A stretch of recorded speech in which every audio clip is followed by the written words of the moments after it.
how does it play out for Qualcomm, and how does it play out for all of its all of its clients effectively it supplies? I mean, it couldn't have come in a worse time, especially with the Huawei news. It's a gut punch for Qualcomm, and it could have a ripple effect across the semi-food chain, especially when you think about what's happened from a pricing perspective. I mean, when they settled with Apple, it was thought the FTC had a weak case. That's why they ultimately settled. The fact that this happened now, it definitely pulls into question, specifically on 5G Qualcomm. Right. That's really Does this reopen the Apple settlement?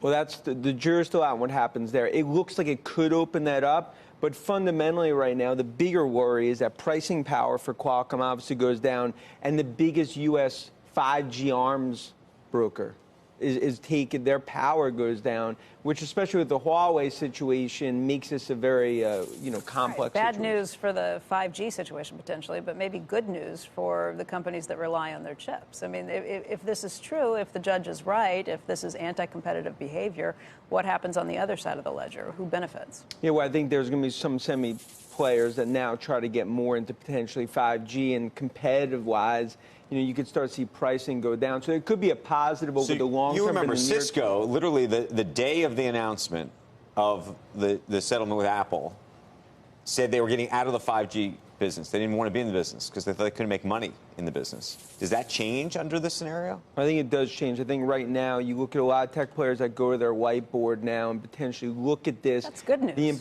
That's good news from the competitive factor and from the 5G race for issues like that. If you actually see more players who are going to get back in and want to be involved and want to try and push things forward. It's a potential positive. Bad news for stocks potentially in the short term, but...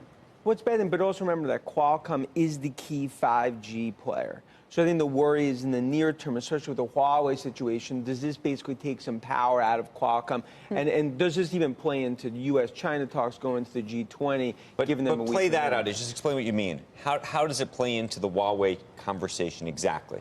Two horses in the race here. U.S. is 5G horse Qualcomm. China's is Huawei.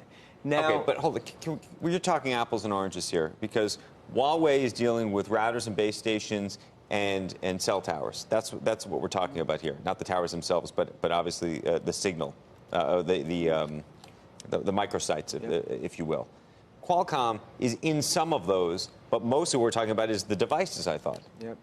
But what you have to remember is that it's really around the 5G piece. So when you look at where Qualcomm is positioned on 5G, the worry here is, does this potentially in the near term take power away from Qualcomm? Does it have disruption on the 5G race? Look, I think that's overdone here in terms of some of those words. But no doubt, this came out of left field at an exact, what I'd say, an uncertain time for semi-stocks in light of what's happened with Huawei. So investors are really going to have to digest this move and the implications for the likes of Apple and other semi-makers. Okay.